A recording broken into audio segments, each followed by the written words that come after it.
नमस्कार, स्वागत है आप सभी का देवभूमि समाचार में। मैं आपके साथ निकिता कश्यप। बुलेटिन की शुरुआत करते हैं। खबर भराड़ीसैंण से है, जहां मुख्यमंत्री पुष्कर सिंह धामी ने भराड़ीसैंण में आयोजित एक कार्यक्रम में अग्निवीरों से सीधा संवाद किया, जहां उन्होंने देश सेवा के लिए चयनित होने पर उन्हें बधाई और शुभकामनाएं भी दी। तो वहीं जानकारी देते चले कि यह कार्यक्रम यूथ फाउंडेशन के द्वारा आयोजित किया गया था और जिसमें की बड़ी संख्या में युवा और अग्निवीर शामिल हुए। जहां मुख्यमंत्री पुष्कर सिंह धामी ने कहा कि देशभक्ति का ऐसा जज्बा उत्तराखंड के युवाओं की पहचान है। उन्होंने यह भी कहा कि राज्य के नव युवक हमेशा से सेना में सेवा देने और राज्य की और साथ ही साथ राष्ट्र की रक्षा करने के लिए आगे आते रहे हैं, जो कि प्रदेश के लिए भी बेहद गौरवान्वित बात है।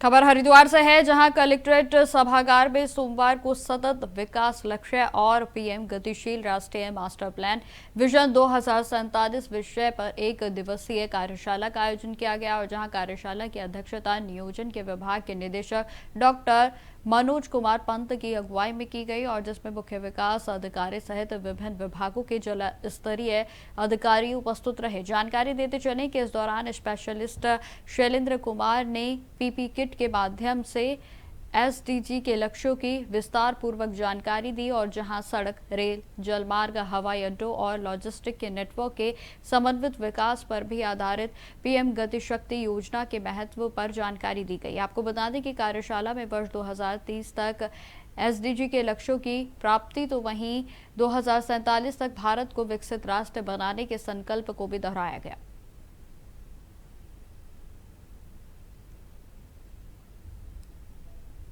फर्स्ट आए तो आज इस वर्कशॉप में जिले को देखना चाहेंगे, जिले की क्या प्रोग्रेस। फर्स्ट हम जरूर आए, फर्स्ट को मेंटेन भी रखना है। तो ऐसे हमें जिले में जा करके उनकी स्थिति जहाँ पे वो वीक है, जहाँ पे वो कमजोर है, उसको हम सिखाने की बात कह रहे हैं कि भाई यहाँ पे आपको नया करने की। साथ ही साथ आज की कार्यशाला होगी, उसमें हम विजन 2047 की भी बात कर रहे हैं। तो हमने 2030 तक का भी विजन बनाया है। विजन 2000 जो माननीय प्रधानमंत्री जी का, माननीय मुख्यमंत्री जी का भी जो एक जो उन्होंने निर्देश दिया है कि हम विकसित भारत और विकसित प्रदेश की बात करें तो 2047 तक उसका विजन की हम चर्चा करेंगे। और तीसरा एक महत्वपूर्ण मुद्दा यहाँ पर आ रहा है पीएम गति शक्ति।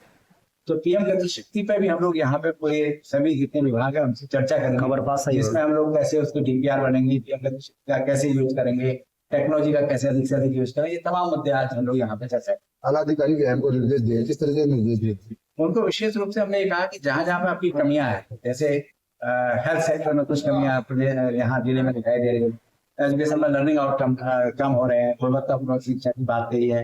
तो इस तरीके से उन लोगों को बताया कि इन क्षेत्रों में आप थोड़ा कमियां हैं, इन कमियों को आपको थोड़ा दूर करना होगा। तो उनको दूर करने के लिए इसके निर्देश आला अधिकारी दिए।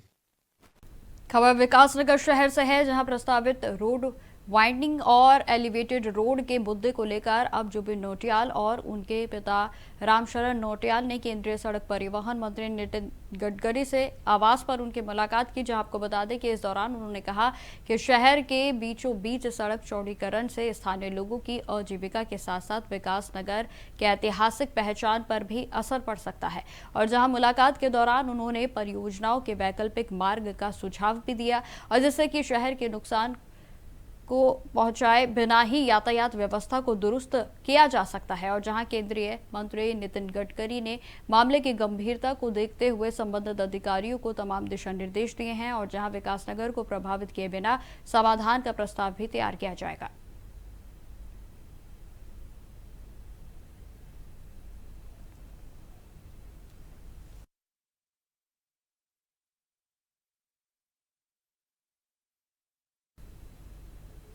अब खबर हरिद्वार से है, जहां बैरागी कैंप में आयोजित न्याय संहिता राज्य स्तरीय प्रदर्शनी के माध्यम से नए आपराधिक कानूनों को लेकर जन जागरूकता बढ़ाने का प्रयास किया जा रहा है। जहां आपको बता दें कि यह अभियान गृह मंत्री अमित शाह की परिकल्पना और मुख्यमंत्री पुष्कर सिंह धामी के निर्देश पर उत्तराखंड की पुलिस के द्वारा संचालित किया जा रहा है और जिसमें कि आम लोगों को नए कानूनों की बारीकी से जानकारी दी जा रही है। और जहां प्रदर्शनी के तीसरे दिन 9 मार्च को विभिन्न शिक्षण संस्थानों के छात्र छात्राओं ने उत्साहपूर्वक भाग लिया था और जहां आज भी बेहद उत्साहित यहां का माहौल नजर आया। आपको यह भी बताते चले कि पुलिस विशेषज्ञों ने सरल भाषा में भारतीय न्याय संहिता के प्रावधानों की जानकारी दी, जबकि नुक्कड़ नाटकों के माध्यम से भी पीड़ित केंद्रीय न्याय और तकनीकी सुधारों को प्रभावी ढंग से पेश किया गया।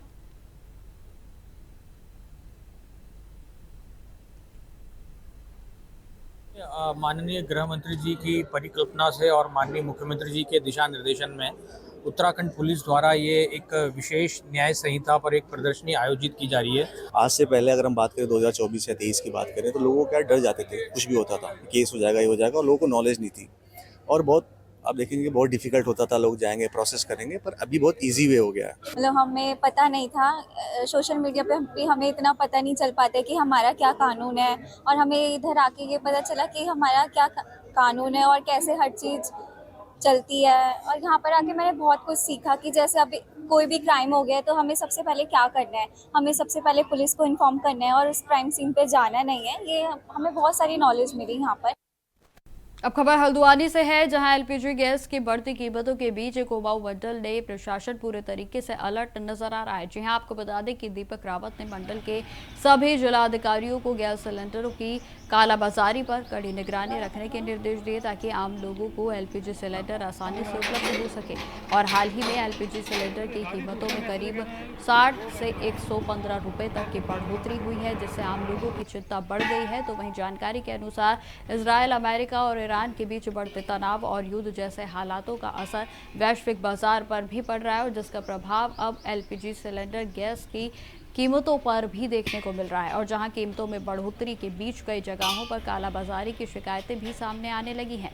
जहां आपको बताते चले कि कमिश्नर ने गैस एजेंसियों तो वहीं वितरण व्यवस्था पर विशेष रूप से नजर बनाए रखने के निर्देश दिए, और जहां अनियमितता मिलने पर कड़ी कार्रवाई का भी उनकी ओर से आदेश जारी कर दिया गया है ताकि आम जनता को किसी भी प्रकार की परेशानी ना हो।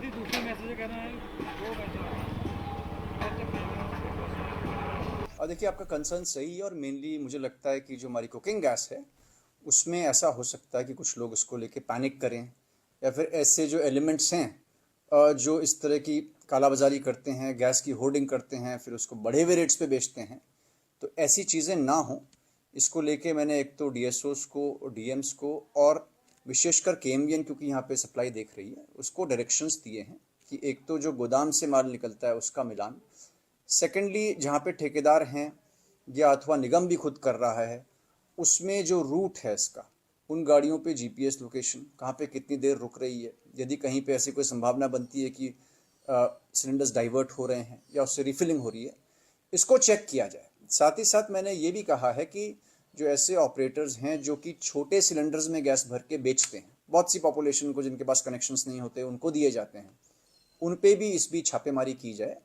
और जो हमारा गोदाम है जहाँ पे भी ऑपरेट हो रहे हैं गोदाम हमारे, उन पे सब जगह सीसीटीवी हमारा एक्टिव मोड में रहे। और मैं आपके माध्यम से पब्लिक से भी अपील करना चाहूँगा कि इस तरह की कोई पैनिक आप ना करें, ये एसेंशियल सप्लाईज हैं और गवर्नमेंट इंश्योर करेगी कि आपको टाइमली मिले।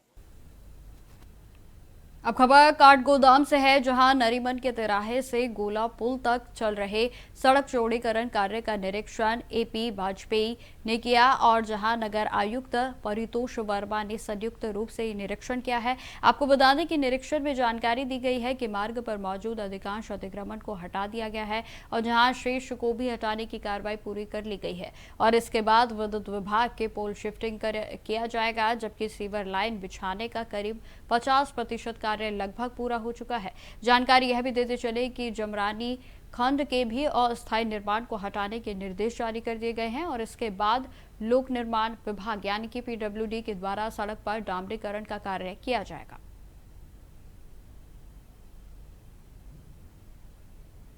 ये जो नारीमन से गोला पुल हमारा स्ट्रेच है, ये नेशनल हाईवे के अधीन है और इसमें एनएचएआई के द्वारा फंड्स जो है वो लोक निर्माण विभाग को दिए गए हैं। इसका लगभग जितना भी इंक्रोचमेंट था वो रिमूव कर दिया गया है, कुछ रह गया था उसको आज हटाया गया है।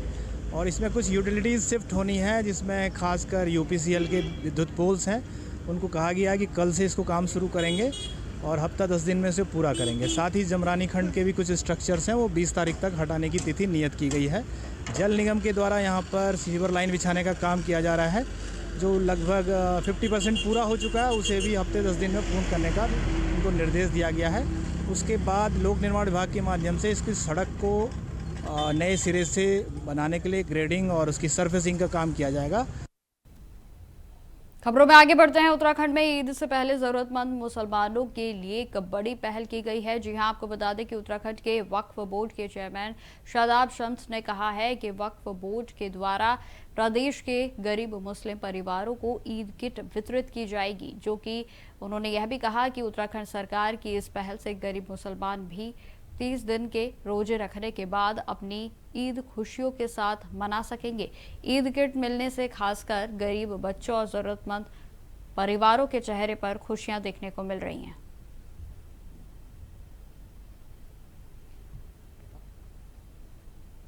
रमज़ान का मुबारक महीना चल रहा है। लोग भूखे प्यासे रहकर 30 दिन तक निर्जला व्रत रखते हैं और उम्मीद करते हैं कि 1 महीने बाद वो ईद मनाएंगे, क्योंकि वक्फ बोर्ड सदके, ज़कात, खैरात का पैसा है और वक्फ का काम ही ये था कि अमीरों से लिया जाए और गरीबों को दिया जाए। पिछली बार की जैसे हमने एक अनुरोध किया था तमाम अपनी मैनेजमेंट कमेटीज से कि जो गरीबों का हक है वो गरीबों तक पहुँचे, वो तमाम मुसलमान, गरीब मुसलमान जो 30 दिन के रोज़े रखने के बाद अपनी ईद मनाने में सक्षम नहीं है। तो खबरें लगातार जारी रहेंगी। फिलहाल रुकते छोटे से ब्रेक के लिए।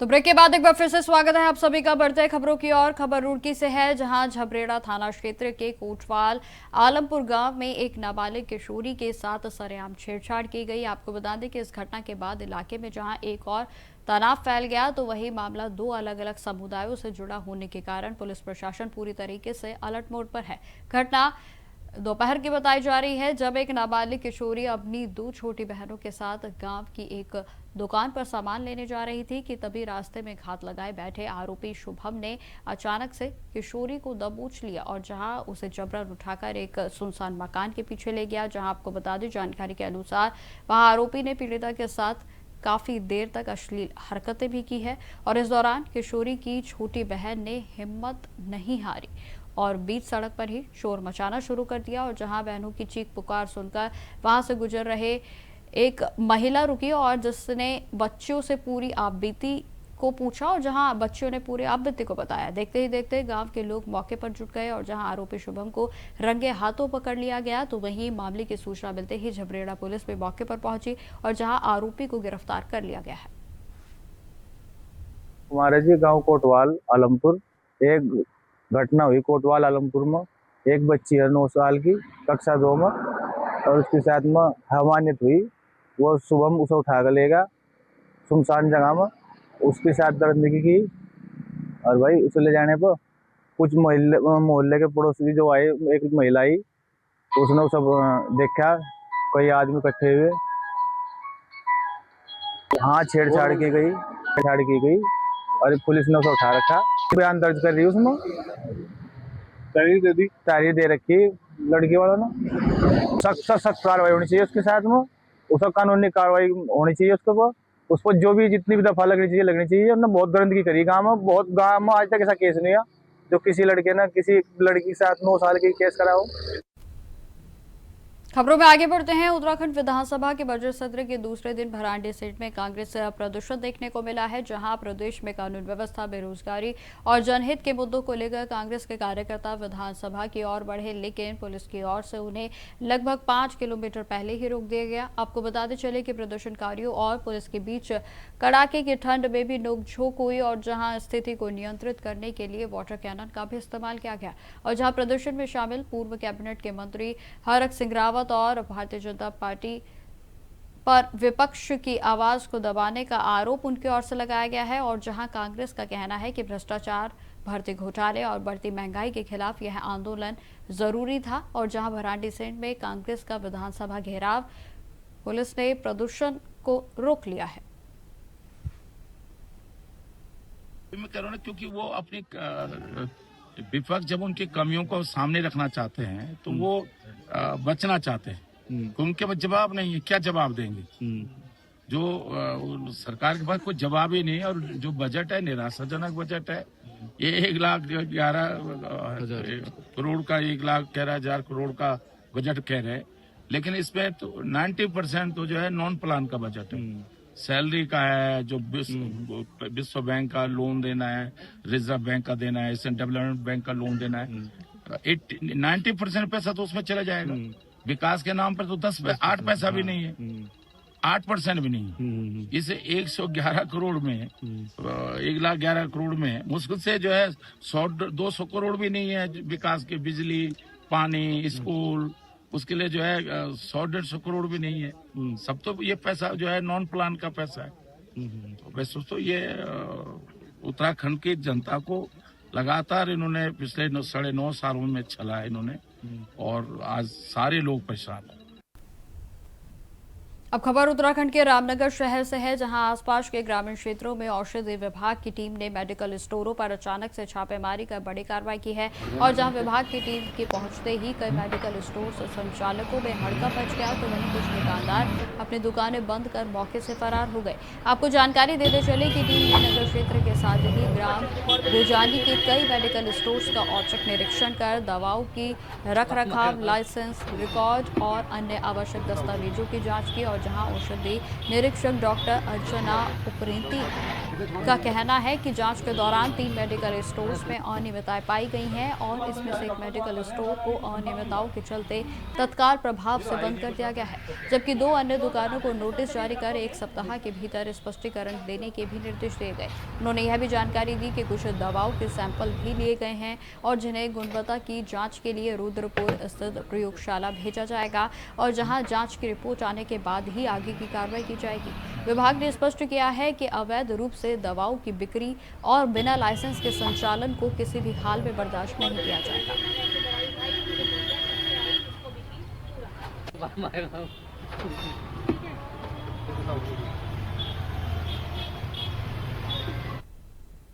अब खबर हरिद्वार से है, जहां ज्वालापुर की पुलिस ने अंतर्राज्यीय वाहन चोरी गैंग का पर्दाफाश करते हुए 2 वाहन चोरों मोहसिन और गुलसान को गिरफ्तार कर लिया है। जानकारी देते चले कि पुलिस की पूछताछ और आरोपियों की निशानदेही पर चोरी के कुल 10 दोपहिया वाहन बरामद किए गए, और जिन्हें हरिद्वार देहरादून से चोरी कर नहर पटरी किनारे स्थित खंडहर में छुपाया गया था। जानकारी देते चले कि एसएसपी नवनीत सिंह भुल्लर ने बताया है कि 5 मार्च को शुभम कुमार ने अपनी मोटरसाइकिल चोरी होने की सूचना दी थी, और जहां ज्वालापुर की पुलिस टीम ने घटना स्थल के आसपास में लगे सीसीटीवी कैमरे की फुटेजेस को खंगालना शुरू कर दिया, और संदिग्धों से भी पूछताछ की गई। और जहां 9 मार्च को नहर पटरी रेगुलेटर पुल के पास से चेकिंग के दौरान आरोपी मोहसिन और गुलसान को चोरी की मोटरसाइकिल के साथ हिरासत में लिया गया है, जहां पूछताछ में दोनों ने चोरी करना स्वीकार भी कर लिया है। तो वहीं बताते चले कि मामले की जांच पुलिस की ओर से जारी है। मोहसिन और गुलसान ये गाडोवाली पत्री के रहने वाले हैं, और यहाँ पे एक 4 तारीख को चोरी हुई थी। 4 मार्च को मोटरसाइकिल चोरी ज्वालापुर ऊंचा पुल पे। इनके कस्टडी से वो मोटरसाइकिल मिली, और जब इनसे आगे फर्दर पूछताछ की गई तो इनके द्वारा टोटल 8 मोटरसाइकिल और 2 स्कूटी जो है रिकवर कराई गई हैं।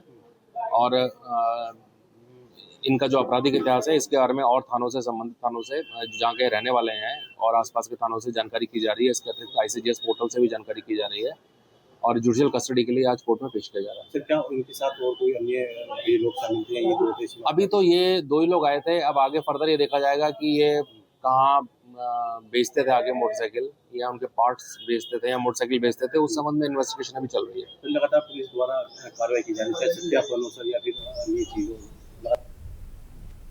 तो उत्तराखंड में विधानसभा के चुनाव 2027 को लेकर भारतीय जनता पार्टी ने संगठन स्तर पर तैयारियों को तेज कर दिया है, और जहां पार्टी का फोकस है कि सरकार की योजनाओं और उपलब्धियों को सीधे मतदाताओं तक पहुंचाना है, और जहां बूथ स्तर के से लेकर बड़े कार्यक्रमों तक अभियान चलाए जाएंगे और जिसमें कि विशेष रूप से महिलाओं, युवाओं, किसानों और गरीब कल्याण योजनाओं के लाभार्थियों तक पहुंच सुनिश्चित की जाएगी। जहां भारतीय जनता पार्टी की प्रदेश महामंत्री दीप्ति रावत भारद्वाज का कहना है कि उत्तराखंड में तीसरी बार बीजेपी सरकार बनना बेहद ही जरूरी है। उनका मानना है कि जनता का समर्थन, विशेषकर कि महिलाओं, युवाओं और किसानों की भागीदारी से पार्टी की जीत में अहम भूमिका वे निभाएंगे और जहां आगामी चुनावों को लेकर बीजेपी की तैयारियां तेज हो गई हैं।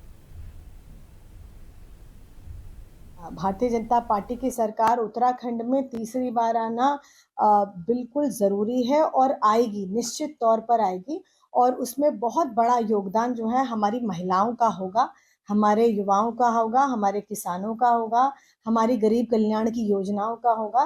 तो आप वो देखेंगे कि ये सारी लोग, ये फैक्टर्स जो हैं ये भारतीय जनता पार्टी के साथ है क्योंकि उन्हें भारतीय जनता पार्टी पे भरोसा है। अब महिलाओं के लिए या पार्टी के लिए हमारे लिए ज़रूरी है कि हम उन तक, हमारे जो लोग हैं, जो वोटर्स हैं, उन तक हम पहुँचें और अपनी बात, जो हमने काम किए हैं, उनको वहाँ तक पहुँचा पाएँ। तो उसके लिए विभिन्न